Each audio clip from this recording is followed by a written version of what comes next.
Bienvenido a esta mesa redonda. De verdad que es un placer para mí tener aquí a la doctora Camino Díaz, a la doctora Sari Arponen y a Nuria Coll en una misma pantalla. Para mí está siendo increíble, de verdad, tener la oportunidad de tenerlas a las tres juntas, a tres personas que admiro muchísimo por todo el trabajo que están haciendo allí detrás en redes sociales, en investigación, en la parte de medicina y de salud. De verdad que es para mí un honor tenerlas a las tres sentadas aquí.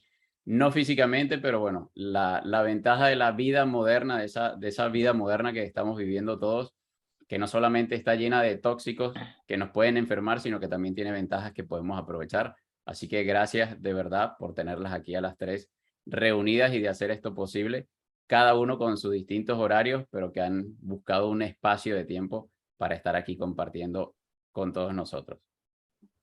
Muchas gracias a ti, David. Muchas gracias a ti, la que has liado, pollito. Sí, yo le decía, pero ¿por qué lo haces? Porque te hace mucha ilusión, pues vaya liada. Si te hace mucha ilusión con el trabajo que esto conlleva. Está siendo bastante estresante, pero a la vez es muy gratificante y poder reunir a tantas personas potentes. La verdad es que yo se lo decía antes a Nuria, yo lo hago primero por mí y ya luego por el resto de las personas que están por allí compartiendo. Así que, Nuria, te doy la palabra a ti para que seas la maestra de ceremonia y organices este lío aquí. A ver cómo organizamos hablar de tóxicos, porque mirad, estoy escribiendo un libro y en el capítulo de tóxicos me dijo la editorial, uy, esto, primero, la gente no quiere saber cosas malas. Final feliz, recuerda, y pensé, hostia, y si no, ¿para qué estamos si no para abrir los ojos de la gente? Y después me dijeron, es demasiado denso y detallado lo que cuentas. Esto es otro libro. Ya escribirás el libro de tóxicos, claro, porque al final no se acaba nunca, es el gran capítulo que se convierte en libro y no es porque sí, ¿no? Es como cuántas cosas vamos metiendo que finalmente están en eso de los tóxicos. Pero bueno, te empezaré preguntando, David, por tu historia de salud. Que tiene que ver también con Camino, porque al final es quien te trata, ¿no? Y que nos cuentes un poco también la toxicidad que te llevó a la doctora Camino, que al final es una de las grandes referentes en tóxicos de España. Sí, la verdad es que creo que estoy en mejores manos imposibles, así que le doy las gracias. Aquí aprovecho esta oportunidad para darle las gracias a la doctora Camino, porque gracias yo a ti. deambulé por mucho tiempo en la medicina tradicional y la verdad no conseguía respuesta a muchos de mis problemas, de mis síntomas, de mis diagnósticos. Y ha sido una batalla bastante complicada, incluso contra mí mismo, mis ideales, mis creencias, porque de allí es que hay que ir desmontando muchas cosas que creíamos que eran saludables o que creemos incluso a día de hoy que pensamos que son saludables y que seguramente a futuro luego no serán a partir de pues, toda la investigación que se haga a partir de ello. Entonces, un poco mi historia es esa. He sido, no voy a decir víctima porque no soy víctima de nada ni de nadie, sino que prácticamente ha sido consecuencias de un estilo de vida que empezó pues mucho antes de que mi madre me tuviese y pues ya luego a partir de allí son cosas que se fueron acumulando en el tiempo y me fueron causando pues esos problemas a nivel de salud que ya iremos comentando aquí con Nuria, cuáles son todos esos tóxicos que nos rodean y que nos pudieran estar haciendo daño. Así que yo le doy paso a la doctora Sari y a la doctora Camino para que sean ellas mismas quienes se presenten y nos cuenten pues un poquito más también de su experiencia y de por qué estamos aquí todos hablando de tóxicos. Pues venga, Camino, Sari. Bueno, pues muchas gracias por la invitación, David. La verdad es que es un honor estar hoy aquí con vosotras también y con todo tu equipo, David, y en un congreso tan potente como el que has organizado y por el cual te agradezco mucho que estés haciendo este trabajo de difusión, como tú también, Nuria, o como tú, Sari, con tus libros, porque estamos en un momento de la historia de la humanidad curiosa, ¿no? En la que la cantidad de tóxicos que tenemos en nuestro entorno nos están enfermando de forma silenciosa. La gente no se entera, ni siquiera la comunidad médica somos conscientes de ello. Entonces es importantísimo hacer foros como estos y seguir trabajando pues como estamos haciendo, ¿no? Por difundir. Y yo, bueno, como médico de familia que soy y que me dedico desde hace muchos años ya a la medicina integrativa, pues trabajo un poco con este conocimiento tanto de los tóxicos, con lo que llevo, pues yo creo que desde el 2017 que empecé a investigar sobre ello, a enterarme de lo que estaba pasando detrás de los síntomas de mis pacientes, como con todo el mundo de la microbiota, que bueno, es fascinante. A Sari y a mí nos une una gran pasión por la microbiota, pero en realidad todo eso está muy interrelacionado, y cuando entiendes que detrás de los síntomas de los pacientes no solamente hay un diagnóstico, sino que hay un porqué, también hay un para qué, por supuesto, pero el entender el por qué nos lleva a evitar una cronicidad o simplemente recidivas continuamente, porque yo veo pacientes, hombre, pues como tú, David, y que precisamente no sois pacientes fáciles en el sentido de que ya venís muy trabajados, ¿no? Yo soy casi la antesala de Lourdes, entonces a mí me vienen pacientes que ya han hecho una cantidad de trabajo detrás bueno, es abrumadora, pero hay que mirar qué es lo que ha pasado para que todos esos cambios no estén siendo tan eficaces, ¿no? Como tan eficientes como se esperaba, y ahí muchas veces hay que tirar del hilo y buscar qué es lo que hay detrás. Así que eso es lo que hago, y es a lo que me dedico actualmente, mi consulta privada, online, y trabajo eso con pacientes de todo el mundo para intentar ayudarles a ponernos en la pista, ¿no? De qué es lo que hay ahí detrás y poderlo trabajar. ¿Y Sari?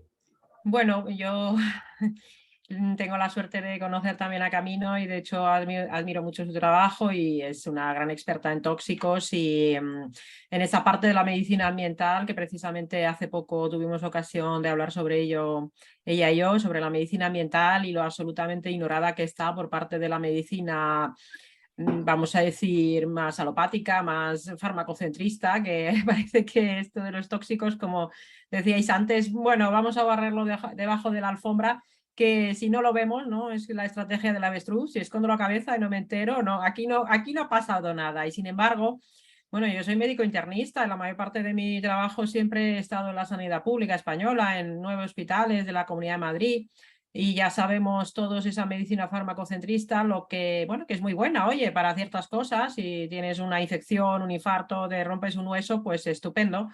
Pero hoy en día ya sabemos que lo que tenemos la inmensa mayoría de la población son patologías crónicas, autoinmunes, alérgicas, síndrome de sensibilización central como la fibromialgia o la síndrome de fatiga crónica, muchos problemas digestivos, trastornos del estado de ánimo, por supuesto de las enfermedades cancerosas, enfermedades que nos quitan mucha calidad de vida y también, pues por ejemplo, el cáncer, mucha cantidad de vida, ¿no? Y además cada vez desde más jóvenes, desde más niños.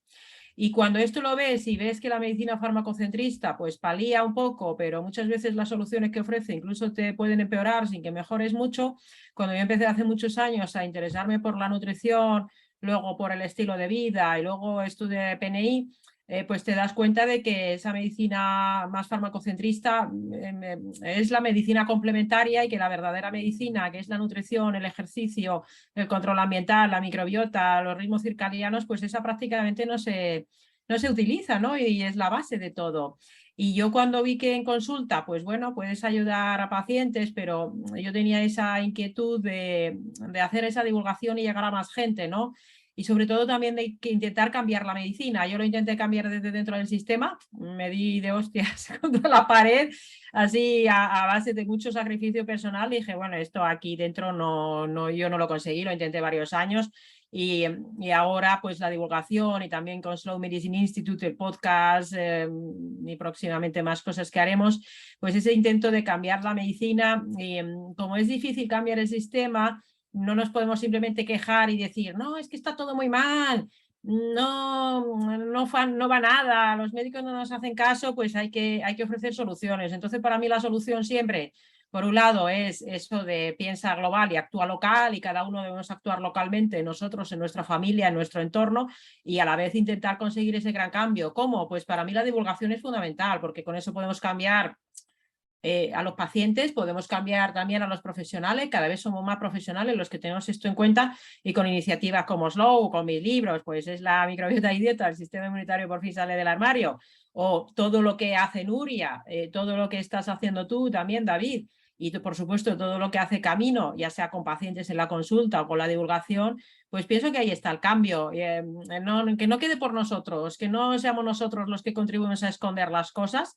A todo el mundo no le gusta, ¿eh? Incluso este evento, David, hay gente que te habrá llegado, hay gente que que lo ha criticado y yo no lo puedo terminar de entender porque todo lo que decimos tiene su base científica y gustará más o menos, pero es que a veces las verdades incómodas pues no apetece escucharlas, ¿verdad? Y ahí estamos dando guerra y que sigamos así por mucho tiempo, ¿no?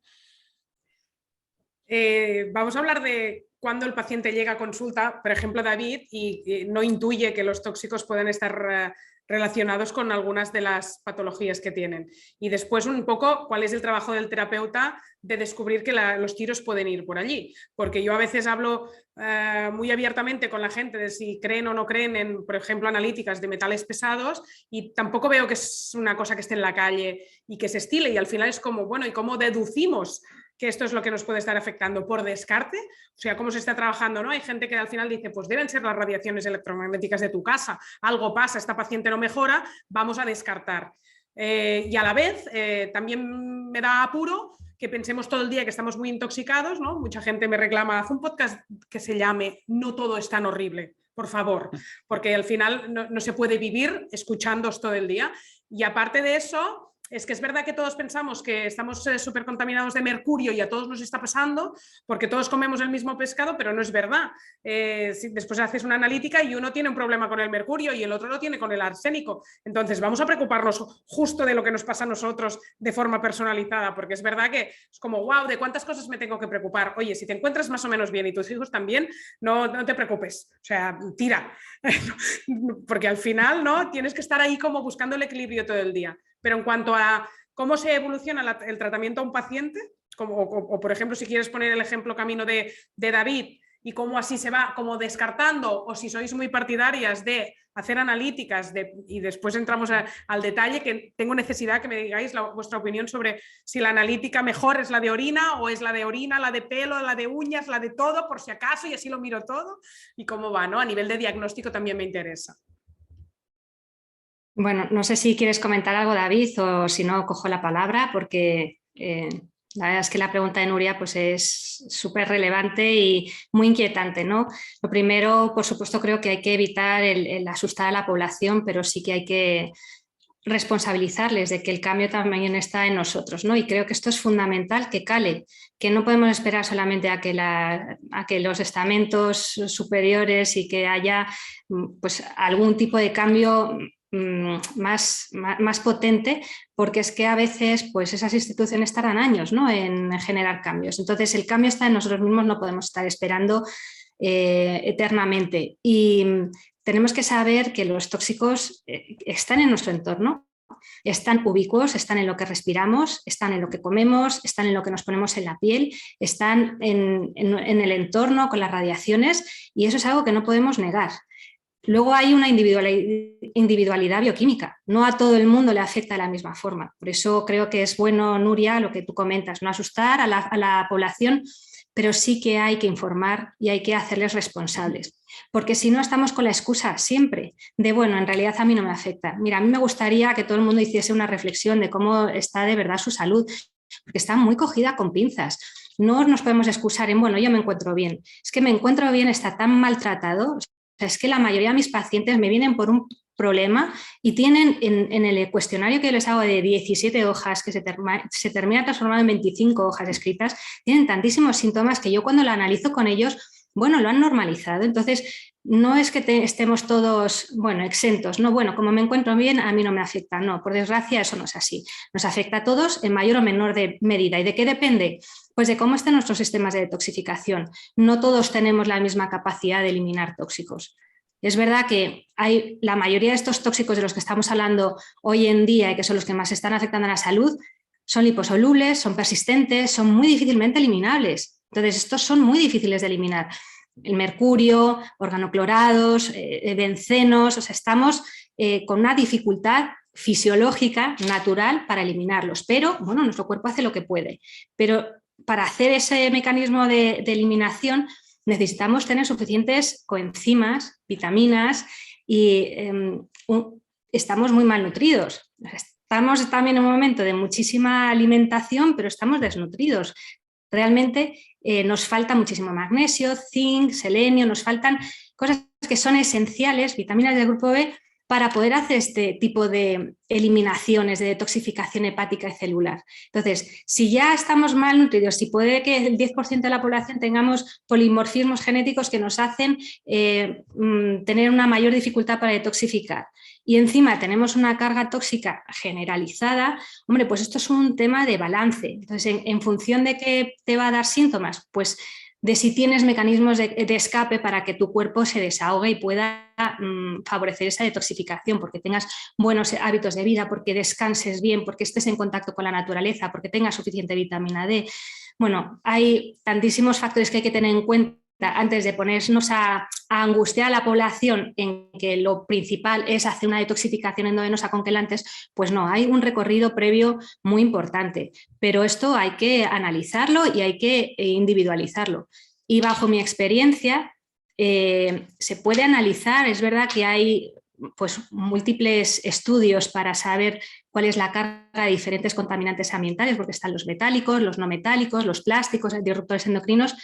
Entonces, según la individualidad de cada persona, según lo que consideres que está pudiendo ser la causa de sus problemas, que pueden ser más hormonales o pueden ser más cardiovasculares o respiratorios, alérgicos, intolerancias, dependiendo de eso, pues vas eligiendo dentro del patrón de posibilidades que son variadas, y la verdad es que dentro de la medicina convencional no las conocemos, no estamos habituados a hacer este tipo de estudios, ¿no? Desde los análisis, como tú dices, que si es el de orina, que si es el mineralograma, que si es el eritrocitario. Yo creo que ahí, hombre, hay que intentar ir siempre a lo más reglado, ¿no? y saber lo que hay en estudios contrastados y la evidencia científica pues, que respalda los estudios a lo mejor plasmáticos o los estudios en orina de 24 horas. Pero hay otros muchos que también nos sirven, y también depende de la experiencia de cada profesional el poder elegir entre uno y otro. Ojalá hubiera un escáner de estos que te hacen y te digan tienes tanto nivel de toxicidad en tu organismo, pero no lo hay. Entonces, entre que no es fácil, que no es fácil interpretar los resultados, que hay múltiples analíticas, porque puedes estudiar, pues dependiendo de si quieres ir a mirar los metálicos o si quieres ir a mirar los pesticidas, o bueno, pues tienes que elegir cuál de ellas poderle ofrecer al paciente para hacer ese tipo de análisis y luego ver qué hacer con ello. Porque, claro, no es solamente es diagnosticarlo, sino luego entender la interrelación que puede haber con la sintomatología y buscar cómo ayudar a ese paciente a detoxificar. Entonces, es un proceso muy complejo que no hay que quitarle importancia ni tampoco restarle que, bueno, como yo me siento bien, a mí no me está afectando. No, yo creo que el principio de precaución es fundamental, y luego pues pacientes como David o como tantos que tengo, pues se manifiestan con síntomas que son muy complejos y que hoy en día pues ya conocemos las alteraciones que producen en la microbiota con las disbiosis, con el SIBO, el SIFO, etcétera, pero no estamos llegando a la raíz, ¿no? Entonces aquí hay que trabajar de forma muy profunda, meticulosa y cuidadosa con cada uno de los pacientes. Nuria, Yo aquí, si me permites, perdona, Sari, era un poquito comentar el tema de cómo hemos normalizado también todos esos síntomas, porque me veo sumamente identificado, bueno, y la doctora lo sabe, porque en el cuestionario de hecho le ponía muchos de los síntomas que había sufrido a lo largo de mi vida, y que justamente esa pregunta de cómo se siente una persona o de cómo te sientes tú, muchas veces escondemos, como decía la doctora Sari, debajo de la alfombra todos esos síntomas porque los hemos normalizado. O sea, yo amanecía con los ojos hinchados de la alergia y yo podía decir perfectamente que me sentía bien, porque lo había normalizado, estaba constantemente con estreñimiento. Yo podía pasar 3, incluso hasta 5 días sin ir al baño, y para mí era normal, yo me sentía bien. Es decir, si alguien me preguntaba, yo decía, no, yo estoy de maravilla, ¿tienes salud? Sí, yo tengo salud. Pero era porque había normalizado todos esos síntomas que para mí no estaban fuera de lo normal, porque así siempre había vivido. Había vivido con migrañas, con alergias, con un montón de síntomas que para mí no tenían, que incluso me habían llegado a decir de que tenía que convivir con ellos. Entonces, yo creo que por allí también se complica un poquito la situación, ¿no? Cuando esa medicina tradicional luego te dice que es que no, tienes que vivir con migrañas o tienes que vivir con alergias. Y pues obviamente de un tiempo para acá todo eso ha cambiado, por lo menos en mi vida y en mi caso personal. Sí, yo aquí quería añadir lo que ha dicho Camino, si os fijáis, primero ha dicho que son 17 o 25 páginas que cuenta el paciente. Hay una forma que es que el paciente te escriba, te rellene cuestionarios o que te cuente su historia por escrito, porque cuando se pasa a consulta desde esta perspectiva de la medicina integrativa son consultas muy largas, son consultas que puede ser 1 hora, puede ser 1 hora y media, puede ser 2 horas de consulta. Y una vez estuve 4 horas con un paciente en una primera consulta, porque venía de fuera y había que revisar un montón de documentación. Entonces, la gente que nos estéis viendo, escuchando, yo lo que le diría a las personas es que, porque ahora hay muchas pruebas disponibles que puedes pedir de forma privada, y a veces, y con mucha frecuencia, llegan pacientes a la consulta que se han gastado incluso miles de euros en pruebas complementarias sin que haya sido un profesional el que se las ha pedido. Y yo a la gente, oye, que cada uno con su dinero es libre de hacer lo que quiera. Pero decía Gregorio Marañón que la silla era la herramienta más importante del médico. ¿Y esto a qué se refiere? A hacer esa historia clínica, sentarte con el paciente y preguntarle todos sus síntomas, toda su historia vital, prácticamente desde el embarazo de su madre, cómo fue su infancia, cómo come, qué come, dónde vive, cómo duerme, con quién duerme, en qué tipo de casa vive, si tiene humedades, si tiene manchas, si tiene una estación de estas transformadoras de electricidad cerca de casa, o si vive en el pueblo. Hay que preguntarlo todo. Y porque una vez que tienes mucha experiencia clínica, ya con lo que te cuenta el paciente de síntomas, ya tienes una idea de qué puede estar pasándole y de qué pruebas pedir, porque pruebas hay muchísimas y tienes que ir, como decía Camino, muy enfocado. No puedes pedirle todas las pruebas a todo el mundo. Y claro, no es solo pedir los tóxicos, sino también es evaluar esas vías de desintoxicación, cómo está la función hepática, cómo está la función renal. Una cosa que yo siempre pregunto en consultas y que mucha gente ni le presta atención es, por ejemplo, si suda la persona. Y siempre se piensa en desintoxicación e hígado, y Camino seguro que lo tiene también en cuenta. Desintoxicamos también con la respiración, desintoxicamos también con el sudor, y no sudar es una cosa rarísima. Yo tengo muchísimos pacientes que nunca sudan. Oye, ¿por qué no suda? ¿O por qué no tiene nunca sed? ¿O qué pasa con su olfato? Entonces, yo le diría a la gente que más que obsesionarse a veces con las pruebas, que es importante y puede ser importante en un determinado momento, pero primero siempre hacer esa valoración completa de todos los síntomas, del estilo de vida y de todos estos aspectos que desde luego en una consulta de 5 o 10 minutos es imposible de preguntar, y luego que el profesional te diga de forma secuencial qué pruebas hacerte, porque claro, hacerte todo desde un principio, no sé, yo lo veo un poco empezar la casa por el tejado, ¿verdad?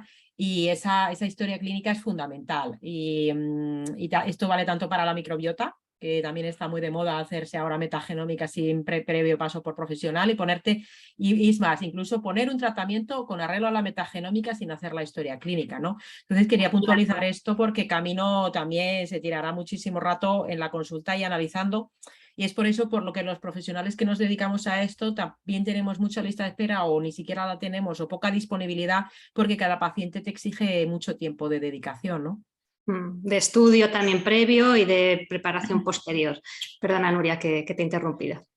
En esta línea, la gente me pregunta a menudo, entonces, ¿vale la pena que día a día intente desintoxicar con cosas domésticas fáciles que no sean construirte una sauna en un jardín que no tienes, ¿no?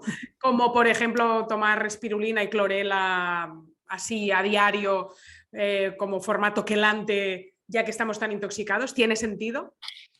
Hombre, tiene sentido en la medida en la que seas coherente. De nada te sirve tomarte clorela espirulina si sigues fumando, si sigues teniendo la boca llena de amalgamas. En serio os lo digo, yo soy muy honesta y con mis pacientes siempre procuro, que no haya ningún tipo de interés secundario, sino mirar por su beneficio, porque yo ya llevo mucho tiempo, llevo trabajando muchos años en diversas clínicas y bueno, y también para mí misma, viendo un montón de casos y viendo la evolución de los pacientes. Y lo que absorbemos a nivel intestinal pues es poco, por desgracia, pues no tenemos una gran absorción ni de suplementos ni de la propia alimentación. Entonces, ponernos a dar cosas cuando hay que hacer otro tipo de intervenciones que llevan pues quizá son más difíciles, ¿no? El tener que hacer cosas que el que te dé una pastilla, pero en realidad es hacia donde tenemos que ir, hacia el empoderamiento de que el paciente tiene capacidad de cambiar su salud, y esos cambios de hábitos de vida son la base de esa intervención terapéutica. El control ambiental es el primer paso de tratamiento en tema de tóxicos, y control ambiental significa cerrar el grifo de una bañera que se está desbordando, es decir, cerrar la entrada de tóxicos antes que ponerte a dar sustancias que pueden ser mejores o peores, y que no digo que no se tomen, pero digo que lo primero vamos a ser coherentes. Identifica qué hay en tu entorno que te pueda estar intoxicando, y sabemos que están ubicuos y a veces la gente se pierde, bueno, ¿y dónde están, no?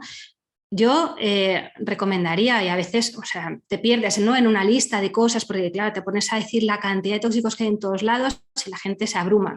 Pero empezando por disminuir los olores, porque todas las fragancias tienen un montón de sustancias que son tóxicas, que son químicas, que están alterando tu sistema hormonal y también están afectando al planeta. Entonces, todo lo que tenga olor, eliminarlo, porque la gente se cree que la colonia es fundamental en su acto rutinario de limpieza y de higiene, y eso es algo que se nos ha impuesto, pero no es cierto. Con lavarte es suficiente.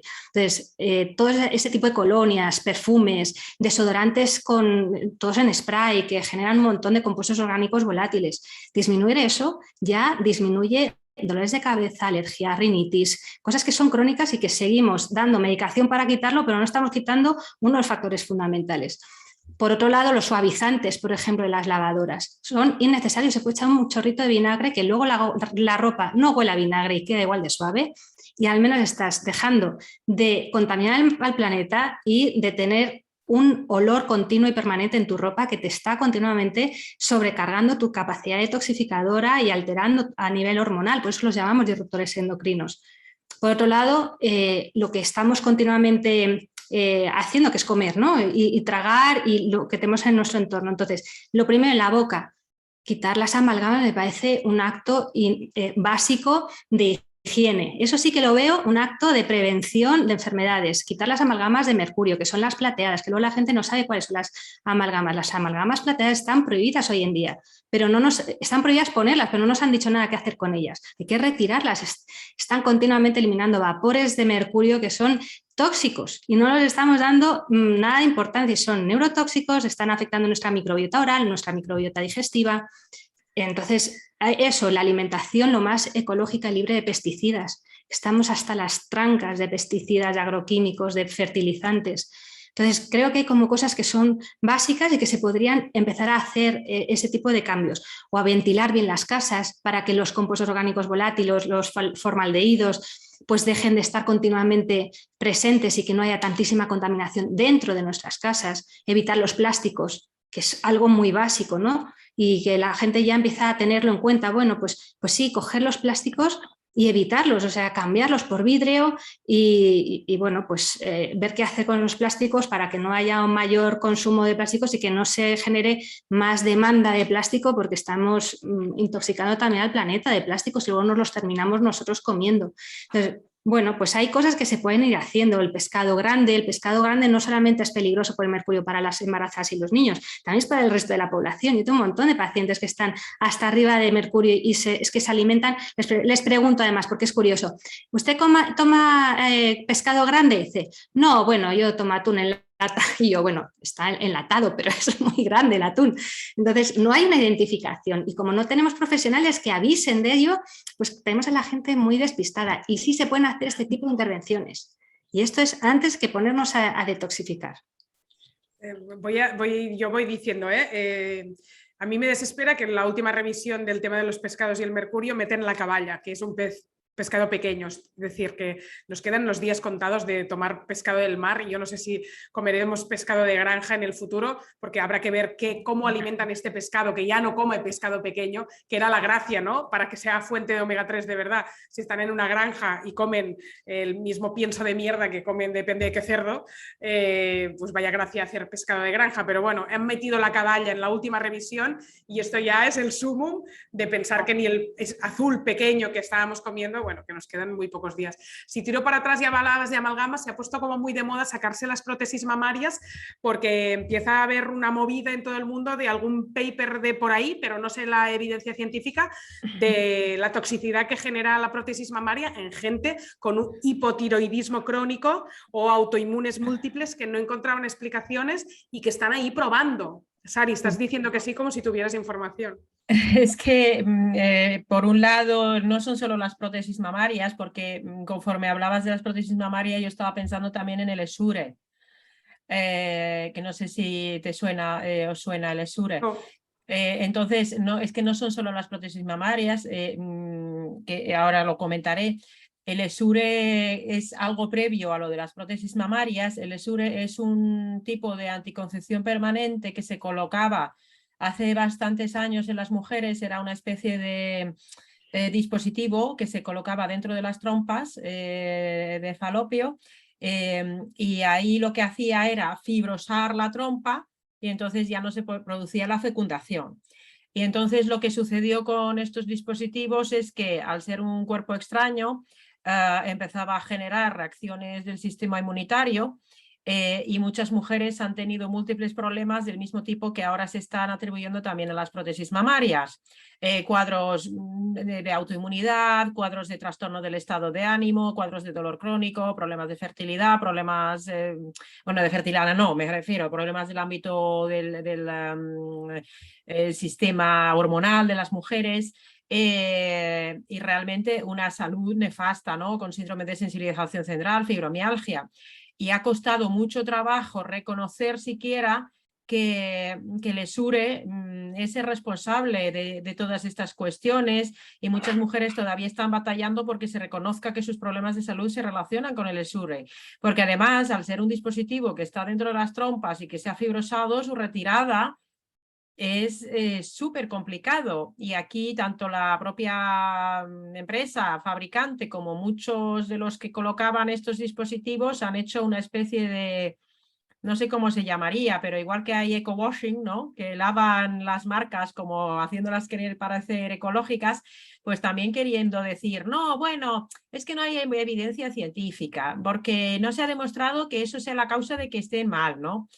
Con las prótesis mamarias pasa un poco lo mismo. Hace poco ha salido, precisamente estuve leyendo una revisión donde decían que parecía que había alguna evidencia de que pudiera haber una relación de causalidad entre las prótesis mamarias y sobre todo la esclerodermia, que es un tipo de enfermedad del sistema inmunitario donde se produce un engrosamiento de la piel, pero también se producen otros problemas, por ejemplo a nivel esofágico, se produce una disminución del agujero, por ejemplo, de la boca, del orificio de la boca, una enfermedad autoinmune muy grave, y también algo con la artritis reumatoide. Pero luego dice, no hay evidencia de que las prótesis mamarias realmente se relacionen con otros problemas de autoinmunidad.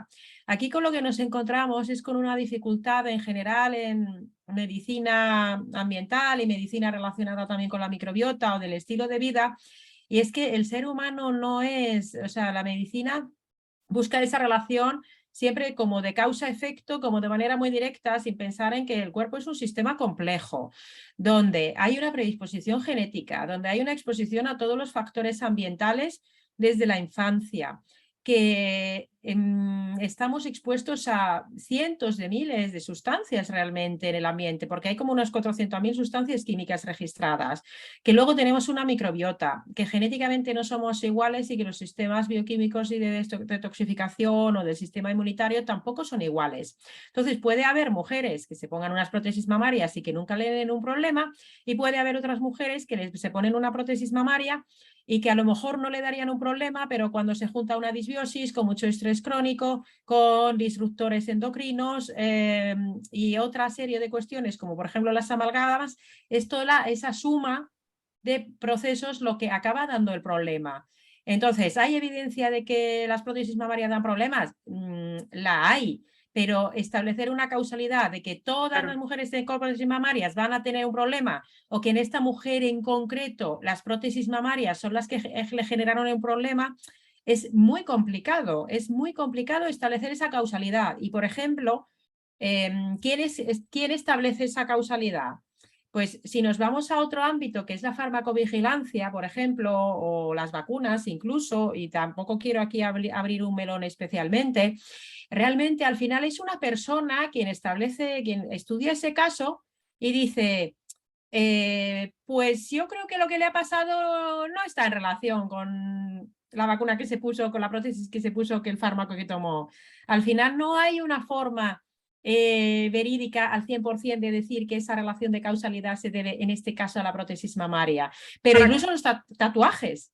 Hay una cierta relación de causalidad de que los tatuajes pueden problemas del sistema inmunitario, pero no va a haber una evidencia científica sólida al 100%, pero, insisto, la ausencia de evidencia no significa evidencia de ausencia de efecto, que esto es algo que mucha gente olvida. La manera de reconfirmarlo sería todas las personas que tienen un autoinmune y se sacan ahora las prótesis mamarias, ver si dentro de un año han mejorado, ¿no?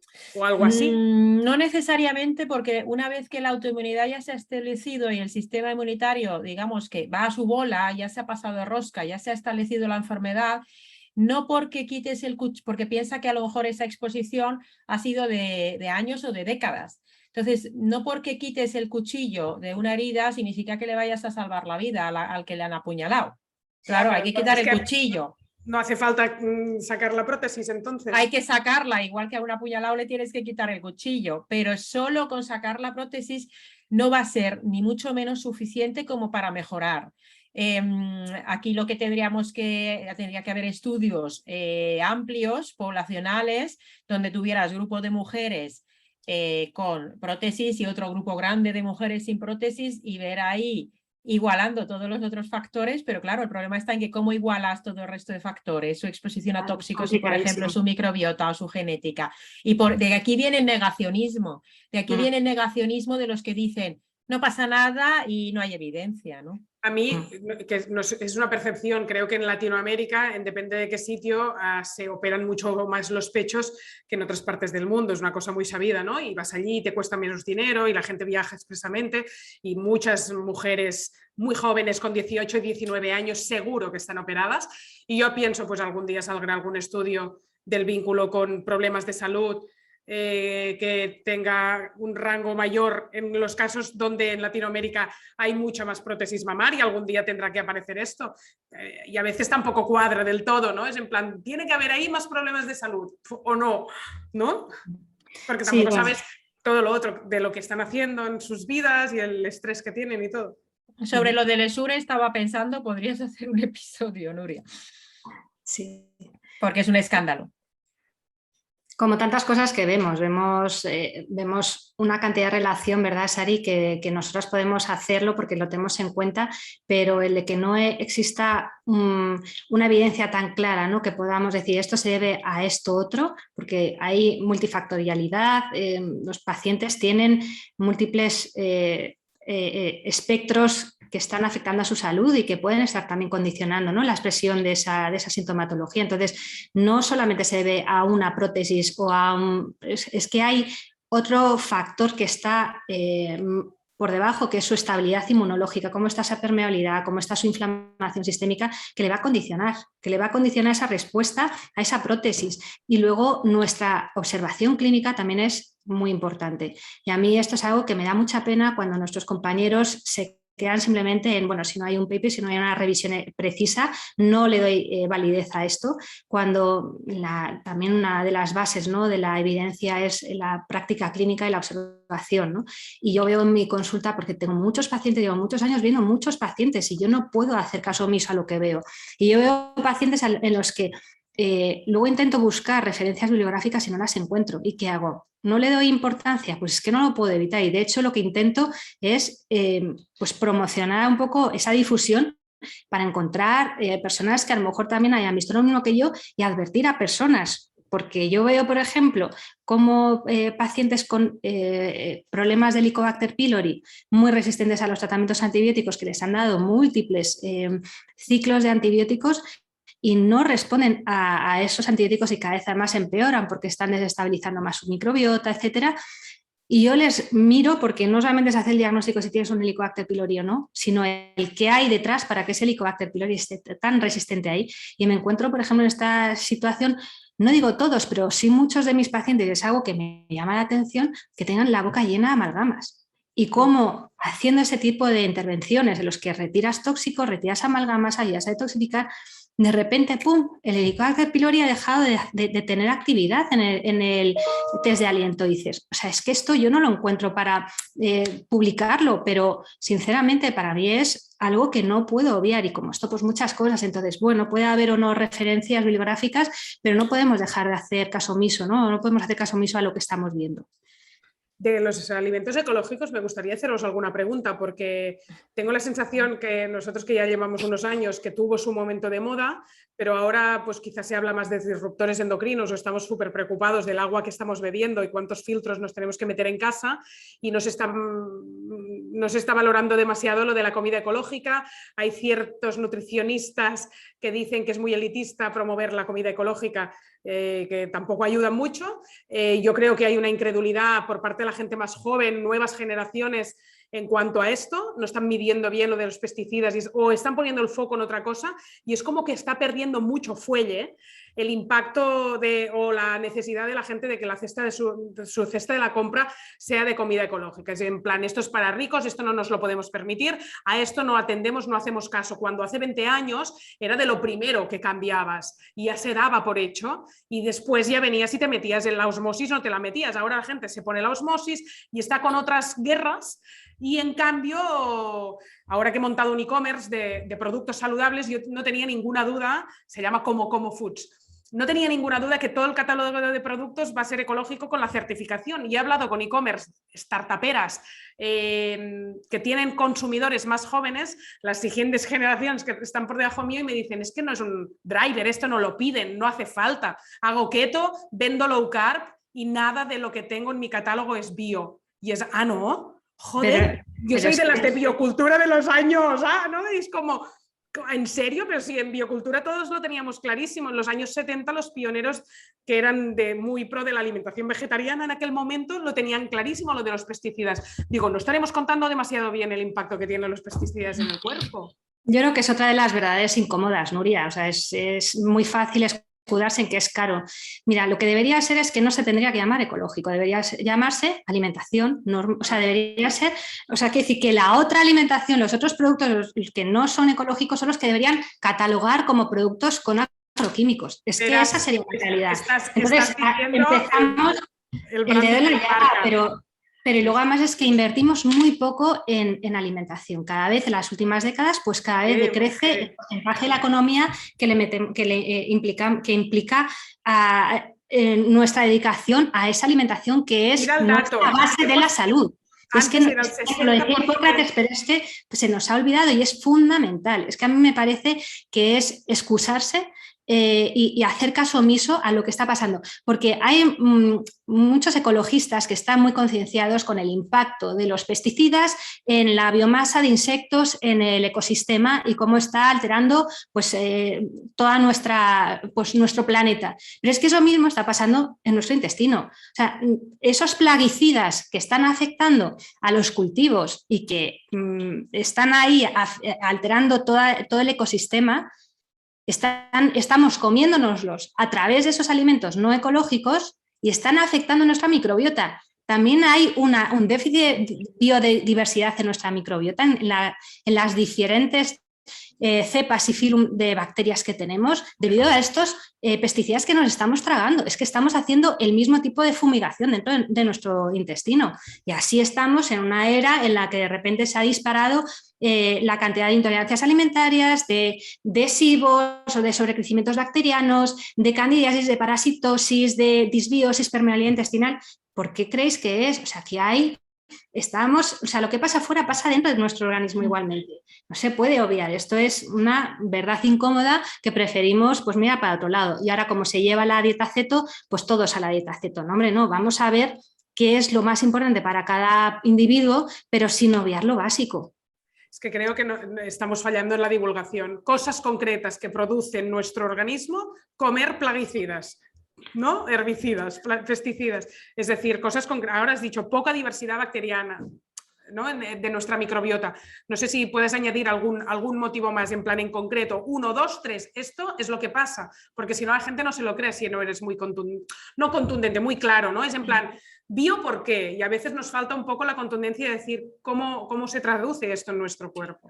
Pero es que directamente lo que ha dicho Camino desde luego es lo más obvio, problemas con la microbiota, y cuando tienes una microbiota que está alterada, esto además crea un círculo vicioso que hace que proceses peor esos tóxicos que están en los alimentos, que no son solo obviamente los pesticidas, luego está todo el problema de las micotoxinas, que de esto prácticamente tampoco se habla.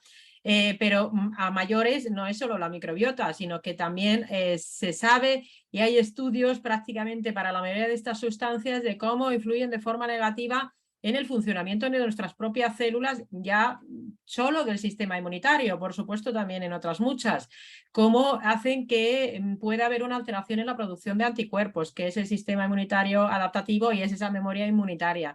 Cómo hay una alteración también en el sistema inmunitario innato, que es esa respuesta inmediata que hacemos. Y además, cómo generan una permeabilidad excesiva de las barreras, por supuesto la del intestino, pero cómo también van a generar neuroinflamación y problemas de toxicidad a nivel cerebral, tanto a nivel neuronal como de la glía, que son esas células de apoyo en el cerebro. Es decir, estamos hablando de que afectan directamente al funcionamiento de nuestra microbiota, que afectan al funcionamiento del sistema inmunitario, que no va a funcionar bien. ¿Qué pasa si no te funciona bien el sistema inmunitario? Pues a lo mejor no responde bien a una infección vírica, como pueda ser cuando coges el COVID o la gripe, o que tengas una alergia o una enfermedad autoinmunitaria, o que tengas esa inflamación crónica de bajo grado que te puede favorecer problemas cardiovasculares, que es la causa número 1 de muerte en nuestra sociedad, problemas cardiovasculares. Y también va a favorecer la obesidad, el sobrepeso y la resistencia a la insulina. Y por supuesto todos los problemas neurodegenerativos, Parkinson, demencia de Alzheimer y los trastornos inclusive del neurodesarrollo. Hay una epidemia de trastorno del neurodesarrollo que es que muchos habría que ver si están bien diagnosticados, si estoy hablando de TEA, espectro autista, y TDAH, es decir, trastorno de déficit de atención y hiperactividad, que en Singapur, en algunos países de Asia, ya están hablando de 1 de cada 25 niños. Es una barbaridad, y es porque una madre que está también embarazada y está expuesta a todo eso está afectando directamente también, y probablemente también la abuela por la epigenética, ¿no? Eso también está afectando directamente al desarrollo de los niños. O sea, hay una verdadera epidemia de múltiples problemas a muchos niveles, y los tóxicos, en este caso pesticidas, etcétera, decías que hay algunos nutricionistas, yo con uno de ellos, además muy, bueno, uno muy conocido. Una vez en su grupo de Facebook decía, como decía, es más peligroso beberte una copa de vino que los pesticidas de los alimentos. Y yo se lo rebatí con argumentos de artículos, además, de revistas científicas, y nunca me contestó, y además, bueno, me acabé yendo del grupo. Entonces, además los pesticidas, otro problema que tienen no es solo por la gente que lo consumimos, sino en las áreas agrícolas. Los niños en particular, pero también los adultos que viven en áreas agrícolas donde se usan estos productos, se sabe que hay más problemas de salud, y esto Nicolás Olea lo ha demostrado en Almería. Pero es que en Estados Unidos el clorpirifos, que no lo quisieron prohibir en la última legislatura que tuvieron, ahora no sé cómo están con la regulación porque están a otras cosas, el clorpirifos se sabe que los niños que viven en áreas que se usa clorpirifos van a tener problemas de una reducción de su coeficiente intelectual. Y así meternos en el Roundup, en el glifosato, que muchos de los problemas con el gluten o con el SIBO de azufre y otra serie de cuestiones se han puesto más en relación con el glifosato, que también se ha demostrado que da problemas a nivel de la microbiota del sistema inmunitario. Entonces, pensar que antes decíamos el Essure o las prótesis, ahora estamos hablando de pesticidas y similares. Pensar que sustancias que el cuerpo humano no conoce, o sea, somos muy buenos diciendo, ¡ay, qué peligroso es irte al monte y, no sé, tocar un árbol y no lavarte las manos porque hay bichos! Reconocemos muy bien este tipo de peligros supuestos de la naturaleza, pero reconocer que lo que nosotros hacemos a nivel de producción industrial de sustancias químicas es una auténtica basura y una porquería y que nos hace daño, pues es que es totalmente paradójico, ¿no? Nuria, Cada sí. vez además tenemos, cada año salen miles y miles de nuevas sustancias químicas. Esto es un drama y no estamos advertidos, nadie nos está ayudando a abrir los ojos, salvo los que intentamos pues eso, comentarlo desde estas formas de difusión, pero es que es una realidad y hay estudios, por ejemplo, con el tema de los tóxicos hay un estudio muy bonito en el que demuestra cómo el nivel de mercurio plasmático es proporcional al ascenso de anti-TPO, de los anticuerpos antitiroideos, con lo cual, bueno, pues hay también otra forma de abordar un hipotiroidismo de Hashimoto autoinmune que está en auge cada vez más en nuestros pacientes y que seguimos pensando que el único tratamiento es dar la hormona sustitutiva, cuando hay que trabajar en qué está pasando para que ese sistema inmune esté atacando al propio tiroides, ¿no? Y sabiendo esto, pues se abren nuevas ventanas de tratamiento, ¿no? De detoxificación, y lo que yo veo en mis pacientes como de repente empiezan a bajar todos los niveles de anticuerpos antitiroideos, cosa que para mí me sorprende porque como médico de familia yo no sabía que eso era posible. Sabía cómo mantener o cómo regular un tiroides para un normofuncionamiento, pero no sabía que esos anticuerpos podían disminuir, y yo lo veo igual que con anticuerpos con los anticuerpos en pacientes con artritis reumatoidea y con psoriasis y con enfermedades que son autoinmunes, y cómo empiezas a ver que baja su autoinmunidad cuando empiezas a detoxificar, empiezas a trabajar con su permeabilidad, empiezas a trabajar con hábitos de vida saludable, que implica toda esta cantidad de cambios que no solamente es dar una pastilla.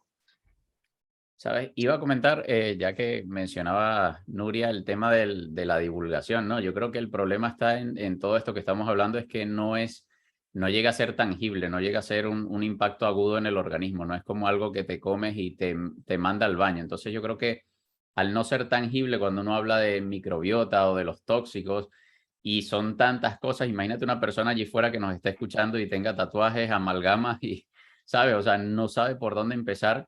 Y yo creo que prefiere hacer la vista gorda, mirar a otro lado y seguir con su vida y decir al final lo que hablábamos antes, ¿no? Normalizar todos esos síntomas que puede tener y tirar para adelante. Más aún en estos países de Latinoamérica donde vives el día a día y no te puedes permitir centrarte en todas esas cosas que están en tu entorno, que las hemos normalizado. Hablaban de las prótesis mamarias, y realmente en mi entorno, en mi generación, básicamente una mujer al cumplir los 18 años pedía era una operación de seno. Entonces, de hecho, en mi entorno prácticamente todas, si no todas, tienen operación de prótesis mamarias. Entonces, claro, es compleja la situación, y yo creo que al no ser no ser capaces de hacerlo tangible porque es muy compleja, es lo que hace difícil también ese trabajo de divulgación de parte de cada profesional. Mira, yo que he estado durante varios años trabajando con pacientes con sensibilidad química y lo que era, y era curioso porque parece o sea, toda la contaminación pues se reducían a SQM, con sensibilidad química múltiple. Y lo cierto es que estas personas son como los canarios de las minas, que son los que son más, que nos van advirtiendo de cómo está afectando la toxicidad en el organismo, pero no significa que solamente les pase a ellos, significa que ellos son más sensibles y están avisando de cómo enferman a través de ciertos productos químicos o del efecto cóctel y acumulativo de tantos otros. Pero esto a mí me interesó mucho porque, claro, es muy impactante una persona con SQM, bueno, pues que se te desmaya y se te desploma a mitad del pasillo si alguien ha pasado con una colonia. Es que es algo abrumador, ¿no? Para un médico ver este tipo de situaciones. En otro entorno, pues hubieras pensado que está, pues yo qué sé, que es un tema más psiquiátrico, ¿no? Pero cuando lo ves y además lo puedes contrastar y ves la acción, pues dices, jolín, qué drama. Pero cuando yo empecé a preocuparme de verdad, es cuando empecé Estos eran los pacientes como más extremos en los que, bueno, pues bueno, de síntomas, pero en el resto de patologías que estábamos viendo en el día a día en nuestras consultas, empezabas a revisar y a mirar tanta toxicidad que estaba generando pues, esos problemas cardiovasculares, respiratorios, intolerancias, problemas de la esfera neurocognitiva. Claro, y decías, es que no solamente está afectando a los pacientes con SQM, es que la medicina ambiental no solamente se encarga de ese reducto de pacientes tan extremos, es que los problemas de los contaminantes ambientales están afectando a la mayoría de los pacientes que tienen síntomas de lo más variopintos y lo más frecuentes de nuestra sociedad. Es súper importante entender esto, es que se abren además, ya no por preocupar, sino porque se abren nuevas formas de abordaje y a mí esto me parece que es liberador, ¿no? Al menos en mi consulta yo veo pacientes a los que doy altas de procesos crónicos y digo, oye, pues a lo mejor después del primer impacto, ¿no? de darles de tirarles fría realidad de sus patologías, lo que hay detrás, pero luego ¿y qué les ha supuesto? Oye, pues estar tomando para toda la vida un tratamiento con y con efectos multiplicadores por efectos secundarios, etcétera. ¿Me oís? Se corta bastante. ¿Me oís bien? No sé si puedes mover un poco, bueno, no sé, porque estás con el wifi todo el rato, se ha oído bien, pero ahora se está cortando mucho. Ahora vale, bien. Porque yo sigo bien, pero bueno, pues eso, que hay que tener en cuenta que no solamente afecta a los pacientes con SQM, nos está afectando a todos en mayor o menor medida dependiendo de nuestra capacidad detoxificadora y nuestra individualidad bioquímica. Yo creo que la medicina ambiental, aunque se siente muy sola Pilar Muñoz Calero en esta guerra, tendría que ser obligatorio en todas las facultades de medicina. Como, no sé, vosotros entendéis más, ya no sé qué categoría debería tener y qué importancia se le debería dar, pero estoy convencidísima que cada vez, igual que hay más médicos integrativos, habrá más médicos interesados en ser especialistas en medicina ambiental y es absolutamente urgente. Yo siempre digo, ¿por qué no hay la especialidad de longevidad? Bueno, antes de que llegue la especialidad de longevidad, por favor, que alguien más curse la de medicina ambiental, porque hay muy poca gente que os dedicáis a eso. O sea, pues bueno, y por suerte, Pilar, la doctora Muñoz Calero, está haciendo algo maravilloso, que es haber metido la cátedra de medicina ambiental dentro de la Facultad de Medicina de la Complutense de Madrid. Exacto, y está súper orgullosa. Una asignatura que se llama o cambias de actitud o cambias de planeta, y esto está abriendo la mentalidad y los ojos a multitud de médicos que están iniciándose. Esto es lo que tendría que estar habiendo y no solamente porque lo está haciendo una sola persona como es en el caso de Pilar, sino que esto se estuviera estableciendo como dentro de nuestra formación académica, dentro de la medicina. Un milagro que lo haya conseguido con la Complutense. Pilar debe ser muy insistente y resiliente, estoy segura de ello. Mucho. Por lo que es la muy conozco, persistente. claro, debe dar por saco hasta que le han hecho caso, pero esto está pasando en la misma década que ha pasado que la Universidad de Barcelona no ha querido tener nada que ver con ciertos másters de PNI, ¿no? Es decir, que la universidad se está quitando cada vez más de esta medicina funcional o integrativa que es como la ecológica, que no tendría ni que tener este puñetero apellido y algún día tendríamos que hablar de salud y de medicina en global sin tener que meter integrativa de apellido, pero claro, vamos en sentido contrario, o sea, sí que hay el granito de Pilar en la universidad con la medicina ambiental, pero no veo yo que en los próximos años en todas las universidades de España y en las carreras de medicina se ponga, por ejemplo, una asignatura también de nutrición desde el punto de vista de nuestra filosofía de alimentación saludable, ¿no? Al revés, no paran de salir revisiones en los que se alerta del consumo de huevos y seguimos con la pirámide alimentaria de siempre y no parece que vaya a mejorar. En ese sentido no soy muy optimista. Bueno, tendrá que ir habiendo cambios, Nuria, porque en temas de medicina ambiental desde el 2008 el Parlamento Europeo y la Comisión Europea ya reconoce la importancia de la medicina ambiental como asignatura transversal dentro de la formación de los médicos. Lo que pasa es que, bueno, pues ahí se queda, ¿no? Y si nadie le da la importancia y la relevancia suficiente, pues claro, o parte del buen hacer de una persona individual, o bueno, pues es mucho más difícil, pero debería venir el cambio desde ahí arriba. Yo creo que la gente quiere ganar dinero en general, entonces si les decimos a los terapeutas que si meten una asignatura o se hace un máster de medicina ambiental y gracias a eso, como hay tantos pacientes intoxicados, o sea, casi todos, que van a tener mucho trabajo de por años, quizá por ahí, y os lo digo en serio, la gente empezará a pedir una especialidad que saben que les dará mucho trabajo, porque hay mucho por hacer, muy poca gente especializada y no se te acabarán en la vida los pacientes si estás especializado en medicina ambiental. Ya si es por eso que les tengo que encajar el discurso, pues oye, vas a ser un terapeuta que ganarás más dinero. Esta especialidad está, Camino y 4 más se dedican a ello. Si te metes, vamos, tienes trabajo de por vida, no sé, para que abran los ojos y la gente lo pida. Con la estructura que tiene en España la formación primero y luego la sanidad pública y el gran lobby de la industria farmacéutica, yo tampoco soy demasiado optimista. Y esa solución de que haya más profesionales en la sanidad privada a mí me parece fantástico, pero realmente hay una gran parte de población que se quedaría efectivamente fuera. Entonces, la parte de prevención y la parte de atención, yo pienso en los niños sobre todo, ¿no? Pero posiblemente una cuestión de educación. Fijaos si en los colegios, si se hiciera una educación de verdad, puesto que los padres que no tienen esta información, pues tampoco se lo pueden transmitir a sus niños. Si los niños tuvieran una educación para la salud de verdad, como la que plantea, por ejemplo, profe Claudio Nieto, de una asignatura transversal en prácticamente todos los cursos, que pudiera ser 1 hora a la semana, de explicar lo que es la salud de verdad, pues posiblemente para las generaciones futuras sería una ayuda.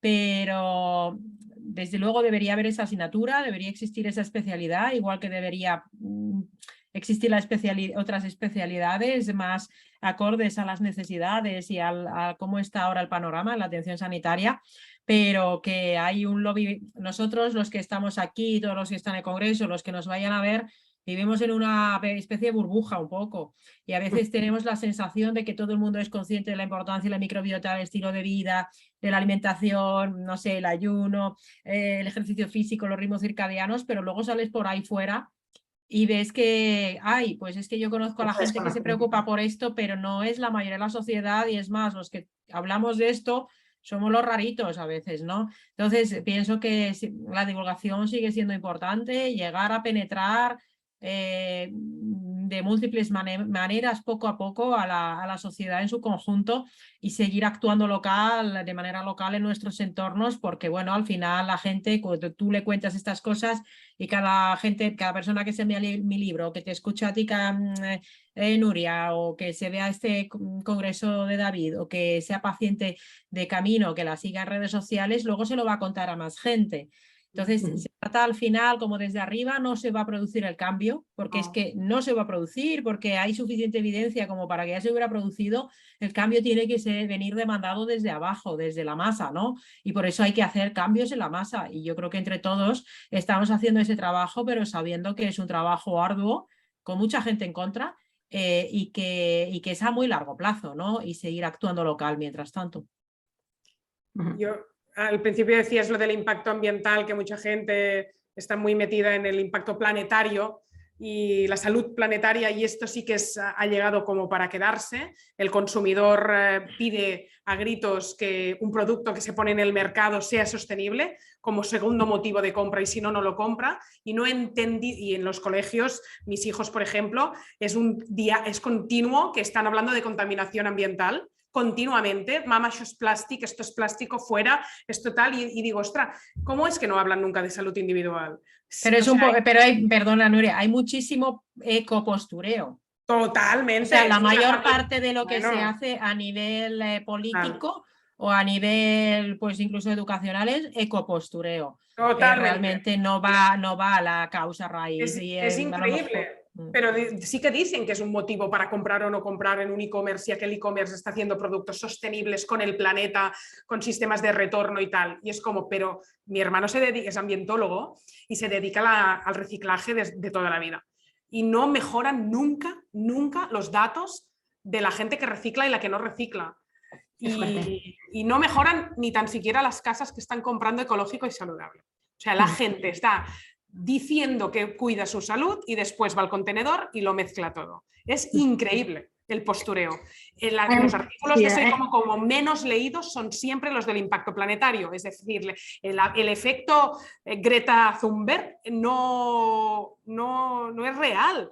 yo cuando publico cositas del impacto planetario es lo que menos se lee y menos impacto tiene en la gente, al menos la gente que nos sigue a nosotros, que quizá como ponemos la mirada en la salud individual, lo que sí sé es que a nivel de educación han comprado mogollón el discurso planetario, los profesores están cada semana haciendo trabajos y cosas de manualidades para reducir el impacto, que está muy bien, de la contaminación ambiental, pero después son súper escépticos en el impacto de la contaminación en la salud individual. Es como entra mucho mejor el discurso planetario del CO2, del metano, de los árboles y tal, y no entra, no, son muy escépticos en el organismo. No entiendo. Bueno, yo creo que eso es una falta de conocimiento, de todas maneras, y también porque es más fácil verlo fuera que mirarse para adentro. Todo lo que tenga que ver con uno mismo, con hacer ese tipo de cambios para uno mismo, estamos todavía con con la coletilla de la medicina paternalista, y parece que todo lo que no nos ha dicho nuestro médico o no nos ha dicho nuestro referente en salud, o porque nadie nos ha hecho caso en ese sentido, pues nada, pues no existe, ¿no? Y ahí pues son realidades en las que no solamente es coger un envase y tirarlo al recipiente amarillo, sino ser coherente, y la coherencia a veces pues está, pues brilla por su ausencia. Entonces hay mucha gente que bueno, pues el ecopostureo, que me encanta esa palabra, Sari, me la creo también, es muy vistoso, es un efecto que impacta, pero en realidad creo que el viaje está hacia adentro y la reflexión está en cómo podemos de verdad ser el cambio que queremos ver en el mundo, haciendo el cambio en uno mismo, no solamente en coger y el envase, tirarlo en un sitio, el otro, disminuir el consumo de plásticos, que también, sino ser coherente y consciente y tener información, porque si no tenemos información no somos libres para elegir, pero hay que ser coherentes, porque pues sí, está muy bien el reciclaje, pero nos hemos olvidado de otras R's, ¿no? de otros puntos como es reducir y reutilizar. Entonces, bueno, pues sí, el reciclaje puede estar bien, pero hay mucho más por ahí detrás. ¿Vas a decir algo, Sari? No, es simplemente eso, que el otro factor tiene que ver también con lo que mueve todo, que es los intereses económicos. Y la industria del ecowashing, que es una verdadera industria, que es hacer al final una cosa es lo que eres y otra cosa es lo que pareces. Y hoy precisamente leía que, por ejemplo, cuando eres profesional de algo, o por supuesto es importante ser buen profesional, pero también es importante parecerlo. Y hay mucha gente que incluso puede parecerlo sin serlo. Pues en esto es un poco lo mismo, ¿no? Parece que lo importante es que parezca que se están haciendo cosas desde este ecopostureo, aunque a veces incluso no tengan el impacto que tienen que tener, ¿no? Entonces una cosa es todas las medidas que se están promoviendo. Por ejemplo, hay mucho ecopostureo con todo el tema de la carne y la alimentación vegana. Cuando se quiere vender que un alimento vegano va a ser más sostenible por X o Y, realmente te vas a leer estudios serios y, oye, traerte una soja en barco desde países donde realmente se produce mucho, por ejemplo en Brasil se produce muchísimo, pues oye, a lo mejor eso es bastante menos económico que tener una carne de pastoreo del pueblo, porque si ya entramos aquí con los incendios forestales que hubo este verano, es porque no se ha cuidado el monte, pero no se ha cuidado el monte desde una perspectiva ecologista de postureo. El monte lo que todo el mundo que es del monte siempre ha sabido cómo cuidar el monte, y necesitas animales para eso y necesitas tratar el monte. Cuando se dice no, deja el monte que esté allí y no vamos a llevar ganado de pastoreo porque pobres animalitos, ¿no? Entonces aquí hay todo un discurso y una agenda política donde hay mucha demagogia. Entonces hay intereses, siempre que hay intereses económicos, y participa más los intereses políticos que lo que verdaderamente va a tener un impacto real, pues es la receta para hacer mucho ruido pero ser poco eficaces en la mejoría real de la salud del planeta y de la salud individual, ¿no? Yo quería agregar simplemente de que, bueno, hablando un poco también de los famosos sellos que se le ponen a los alimentos, detrás de eso hay una industria y hay mucho beneficio. Entonces, claro, mientras se busque siempre un beneficio económico y difícilmente no vaya a haber un beneficio económico detrás de todos esos sellos, sea ecológico, sea sostenible, etcétera, yo creo que es complicado de que realmente exista una industria que trabaje en pro de la salud de la persona, porque al final cada uno de nosotros como industria, como negocio, como emprendedor, lo que buscamos es siempre ver gráficas y lamentablemente no vemos personas, ¿no? Entonces, mientras una empresa o una compañía que se dedique ya sea al área de la alimentación o de lo que fuese, está viendo constantemente eso y se deba a sus inversores o a sus socios, es muy complicado de que vayan a ver ese impacto que realmente tenga el cambio del modelo de negocio que hay detrás. Tal cual, sí, sí. Y el tema de los sellos, hay mucho debate, ¿es mejor la carne ecológica o la carne de pasto, ¿no? Hay mucha gente que no quiere tener el sello porque no quiere pagar o porque desconfía de que realmente los estándares son un poco flojitos porque es toda Europa que se tiene que poner de acuerdo en cuanto a la normativa ecológica, y entonces están muy a favor del pasto, y yo estoy muy a favor del pasto, pero también de lo ecológico. Es que una cosa no quita la otra, y entonces es un debate un poco absurdo, o como el debate de la proximidad, ¿no? ¿Prefieres que sea? Yo prefiero que sea local, que sea ecológico. Y ya, pues que una cosa no tiene nada que ver con la otra.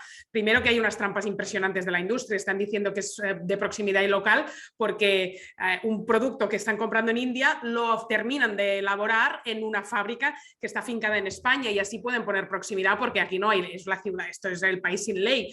Todas las leyes lo permiten todo en España, es un cachondeo, ¿no? A nivel de alimentación está todo permitido, después está todo súper regulado y te tiran por la borda una etiqueta porque te has dejado el asterisco. Pero claro, es como, prefiero comprar proximidad. Bueno, pero es que es proximidad, te encanta porque es el país de tu zona, le estás apoyando en el cultivo de su alcachofa, pero está usando pesticidas. Es decir, es súper buen tío, ¿eh? Y mola mucho que sea muy artesano y que lo tengas a 5 kilómetros, pero está rociando el campo. Tú, que eras aquel del impacto ambiental, que fuiste a la manifestación de Greta Thunberg, es como que no termina el discurso, en plan, no lo haces todo completo, te quedas con lo que te interesa, ¿no? No, yo proximidad y local, porque venga de la Conchinchina, ya, es que lo que no estaba bien es traer un kiwi de Nueva Zelanda, aunque fuera ecológico, pero esto no quiere decir que no tenga que ser ecológico. Lo que pasa es que yo creo también allí, Nuria, que bueno, echa la ley, echa la trampa, ¿no? Eso se ha hecho desde hace mucho tiempo, el famoso Made in Italy, por ejemplo, hecho en Italia. Te traes de China todos los ingredientes, por así decirlo, del producto, lo ensamblas en tu fábrica y pones hecho en Italia. Entonces, claro, no es muy diferente a lo que se está haciendo a día de hoy con la alimentación. De hecho, yo vi hace un tiempo ya cómo tenían rastreadas, cómo se movían, creo que eran algún tipo de ballenas en el Océano Atlántico, y se veía cómo tenían que estar constantemente esquivando la cantidad de tráfico marítimo que hay en esa zona. Entonces, lo que tú dices, si estamos consumiendo, por muy ecológico que sea, pero te tienes que traer la piña de Costa Rica, la quinoa del Perú y el kiwi de Nueva Zelanda, hay que replantearse la forma en la que estamos construyendo todo ese entorno, ¿no? En lo que se refiere a la alimentación. Sí, sí. Y yo apoyo mucho el discurso que decías de lo de la proteína vegetal, porque creo que estamos confundiendo a las nuevas generaciones. Y además ahora estamos en un momento de la historia muy bestia que no habíamos vivido antes. Es muy identitario. La gente se describe a sí misma, los jóvenes, como veganos, por ejemplo, y lo ponen en sus descripciones de perfil de cualquier red social, porque es una declaración de intenciones de qué tipo de personas son, ¿no? Antes nosotros decíamos, soy periodista, soy escritor y me gusta escuchar los Beatles. Ahora ellos es asegurado que digan cuál es su tendencia y movida alimentaria como una carta de presentación que los hace más enrollados o de un gueto concreto en el que quieren pertenecer, porque al final todos necesitamos una comunidad, porque el sentimiento de pertenencia es muy, muy guay. Pero entonces no están midiendo eso en ningún caso en el impacto sobre su salud. Para nada, y llegan a sus casas y a los pobres padres omnívoros desinformados que no son nutricionistas les plantean: yo dejo de comer animales desde hoy mismo, y además en bloque, ¿no? Porque hay muchas familias que es los 2 hermanos, las 3 hermanos, todos pasan a ser vegetarianos o veganos, una come un poquito más de algo de proteína animal, pero en general todos están en esa movida por, bueno, quizá a veces por los padres, que aún no encuentro un poco más coherente, ¿no? Porque es el padre que toda la vida se ha alimentado desde el vegetarianismo y lo ha hecho por ciertos motivos, ¿no? Pero yo entiendo la ética animal y el motivo ético por el cual lo hacen, y aquí nada que decir, ¿no? Pero no sé, toman decisiones súper jóvenes, ya os digo, un poco por la identidad que les da formar parte de un grupo que es guay, es enrollado, es la moda del momento y se vincula mucho con... Y hostia, si fuera con la ética animal, pues mira, compro, ¿no? Compro porque no hay nada que hacer. No podemos discutir sobre salud porque lo estás haciendo por una cosa que entiendo perfectamente, ¿no? Pero al joven que lo hace un poco por moda o por cuestión identitaria me preocupa un montón porque no sabe el impacto que tiene eso o que puede tener, que yo no digo que sea mejor una alimentación u otra si la tienes muy equilibrada o tu genotipo lo permite y te sienta mucho mejor que a otro, que esto también pasará, ¿no? Bueno, es complicadísimo porque hay una desinformación muy grande y luego hay información muy sesgada y la juventud de hoy en día pues está acostumbrada a las cosas rápidas y ahora sin pensarlo realmente, ¿no? Desde un conocimiento profundo y desde un razonamiento adecuado, y no hay un apoyo adecuado tampoco por parte de sus progenitores quizá o de su entorno familiar porque hay mucho desconocimiento. Entonces creo que es importante tener la idea de que hay que tener un asesoramiento por profesionales de la salud que conozcan estos temas y que les puedan ayudar a hacer esos cambios si de verdad son, no es una moda, sino que de verdad es un cambio que quiere hacer por mejorar su salud o la del planeta o por ir a favor de sus valores. Pero bueno, pues es una dificultad porque hoy en día pues estamos en esta era también de la hiperactividad, de todo ya y de tomar decisiones sin pensárselo dos veces, y bueno, pues esto es un problema. Es que se juntan todos estos factores, sí.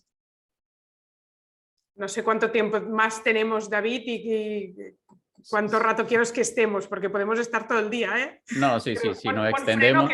Que no te pregunté cuánto tiempo tiene que durar idealmente. No, si quieres unos 5 minutos, si quieres ya ir cerrando con algún tema. A mí me gustaría, porque claro, el tema de que son muchos niveles de lo que está allí fuera, ¿no? De lo que nos puede realmente hacer mal o hacer bien. A mí me gustaría cerrar realmente con estrategias claras de que esa persona de repente no se vaya de aquí abrumada sin saber por dónde empezar de todo lo que hemos hablado, porque hemos hablado de la alimentación y hasta de las prótesis mamarias. Entonces, realmente de qué nos tenemos que cuidar, teniendo de que hay tantas cosas allí fuera que nos pueden estar haciendo mal. Realmente yo creo que dejar esas estrategias claras para el final, creo que sería una bonita forma de cerrar esta mesa redonda. Yo, como soy la única no doctora, no terapeuta, diré la más clave, que creo que todas firmamos y después decís otras cosas, que me ha afectado a mí toda la vida y que pienso que es el peor tóxico del mundo, y no sé cómo no lo hemos comentado, y es el estrés. Y después de eso ya solo sé que no sé nada, en realidad, ¿sabes? Es como todo lo otro que hagas, si no mejoras el estrés la estarás cagando siempre. Con lo cual, no sé, déjate estar, tío. No tengas estrés, cambia la forma de vida, no te esperes a la jubilación, que si la jodes mucho no llegas. O sea que, no sé, vive diferente para no tener estrés, ¿no?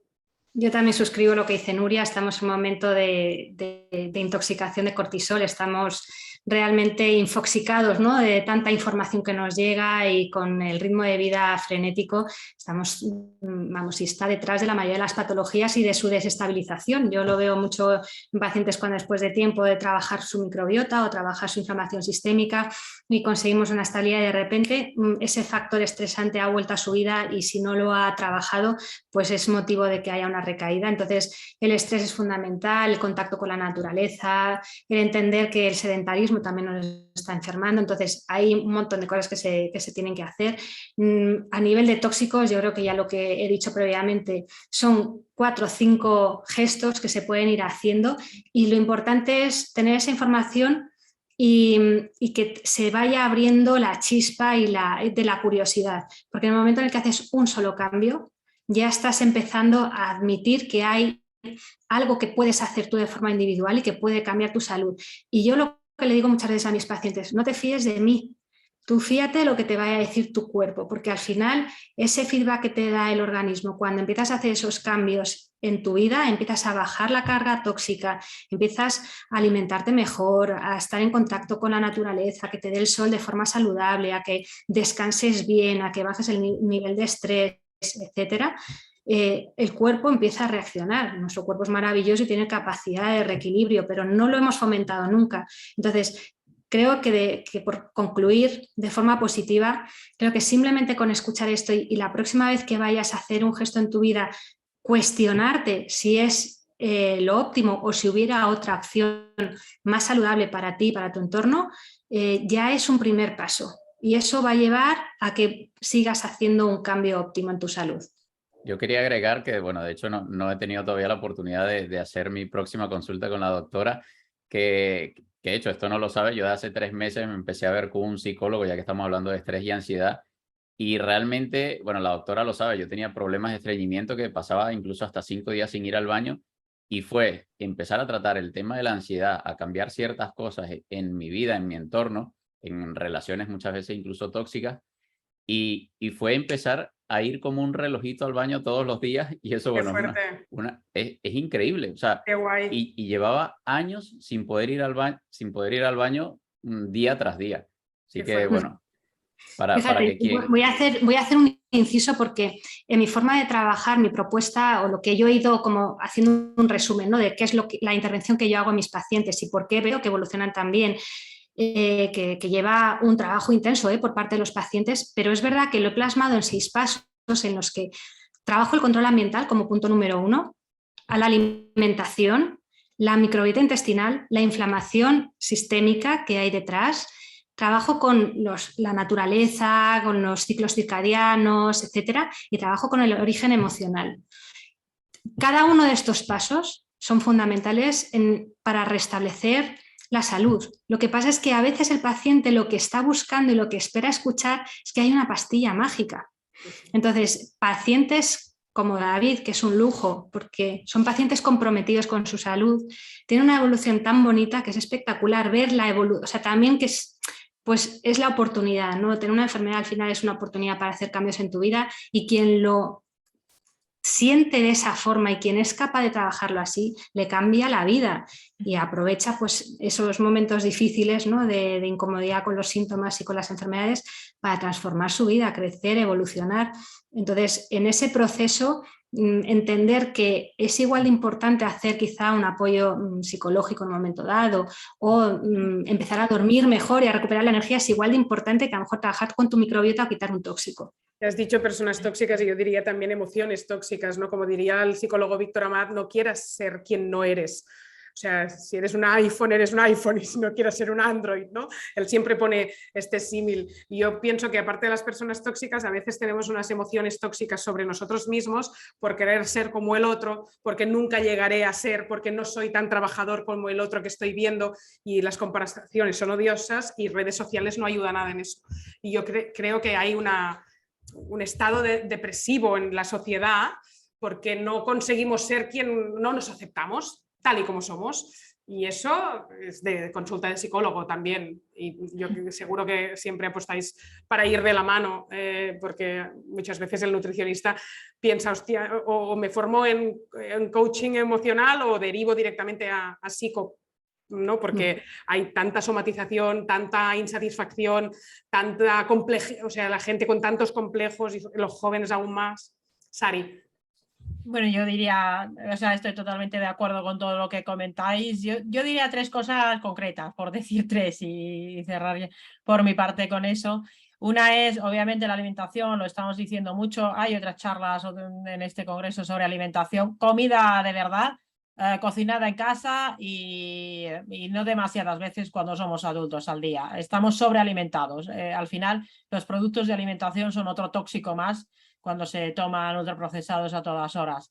La otra cosa es uniendo el ejercicio y la naturaleza, hacer ejercicio en la naturaleza con otras personas. Irte con tu familia, darte abrazos a los árboles, darte abrazos con las otras personas y tener ese contacto con la naturaleza. Y luego la otra es otro tóxico que nos invade, que es la tecnología. La tecnología, en el momento en el que la tecnología nos usa a nosotros y no nosotros la tecnología, la cantidad de tecnoadicciones que hay, tecnopatologías, la gente se pasa, aparte de su horario de trabajo, se tira hasta 6 horas en redes sociales y en internet al día, fuera de lo del trabajo. que es prácticamente todo el tiempo libre que tienes, más allá de dormir y el trabajo o el estudio. Entonces, reducir bastante el consumo de dispositivos, de redes sociales, de internet, y leer más libros y escuchar más podcasts, más que tragarse, porque el algoritmo hace que veas aquello que a él le interese, no lo que a ti te conviene, ¿no? Entonces, leer libros de los que, pues, por ejemplo, de los autores que entrevistamos o que entrevistas tú o que vamos referenciando, leer libros de verdad y escuchar podcasts, que también la información se suele, además aquí tenemos podcast, tiene podcast David, tienes tú, Nuria, tengo yo, a mí no la entrevistan en muchos sitios, se trata la información con mucha más profundidad, pero verdaderamente una cosa que más nos enferma a día de hoy son las tecnopatologías. Y aquí incluyo de modo amplio, por un lado, el contenido que nos meten con calzador y lo recibimos de forma pasiva, y por otro lado, el dormir en una casa llena de radiaciones. Decían ayer en las noticias que teníamos como 70 aparatos electrónicos tecnológicos en casa de media. Pues eso, tenemos un problema de adicción muy grave con los dispositivos. Y sería bueno que hiciéramos una reflexión cada uno de cuál es, si nosotros usamos la tecnología o somos nosotros el producto, ¿no? El producto además maltratado, ¿no? Suerte que lo has dicho, porque nos dejamos este tóxico. Y fíjate, el otro día estuve yo en un curso y me hacía gracia porque hice la reflexión de que vivimos como dentro de una pila, porque estamos con tantísima carga electromagnética continuamente entre los dispositivos, luego en las propias casas, todos los circuitos eléctricos, digo, estamos metidos dentro de una pila continuamente y encima hacemos vida tan sedentaria o tan indoor que estamos en esa carga que no somos capaces de medir ni de entender que nos pueda estar afectando, pero bueno, pues niños que son más sensibles y que duermen peor o que hay dolores de cabeza o situaciones en las que se quedan pues en ese malestar, esa fatiga, y que pueden ser incluso estas radiaciones electromagnéticas las que nos están afectando, pues claro, al final te hace reflexionar que es importante lo que comenta Sari y todo lo que tenga que ver con volver a la naturaleza, estar en contacto, salir fuera, descargarte también eléctricamente, tocar el suelo con los pies, pues sentir el sol en tu piel, que no es tanto el problema del sol, ¿no? Con el cáncer de piel que tanta gente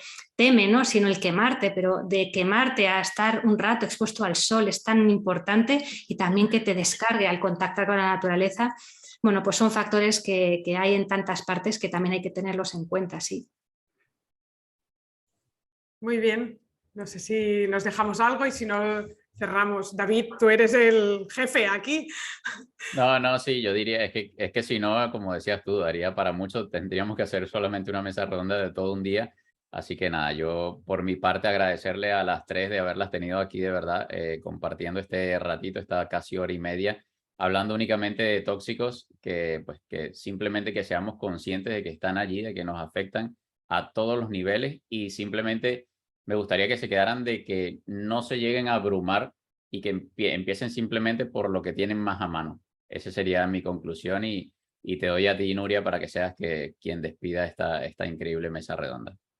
No, nada, para mí un lujo estar en el Congreso, poder cruzar unas palabras con Sari, que hemos coincidido ya algunas veces, y con Camino poco, pero pienso que son dos personas a tener muy en cuenta en el mundo de la medicina integrativa, y como menos las veo en redes, más confianza me da, porque quiere decir que están trabajando en serio en cosas importantes que quizás van a salir en el futuro, o están atendiendo a sus pacientes, que es lo que de verdad transformará la salud de las personas. La divulgación es vital, pero ostras, si se nos queman los terapeutas, que se queman de ver a pacientes muy jodidos cada día, pues y no teníamos a Caminos pasando consulta, no sé qué haremos. Será un problema de verdad, con lo cual menos redes sociales y que se metan ahí a escribir libros y a ser ratas de laboratorio, a entender este mundo tan complicado, y que después vengan y nos lo cuenten, que es un lujazo.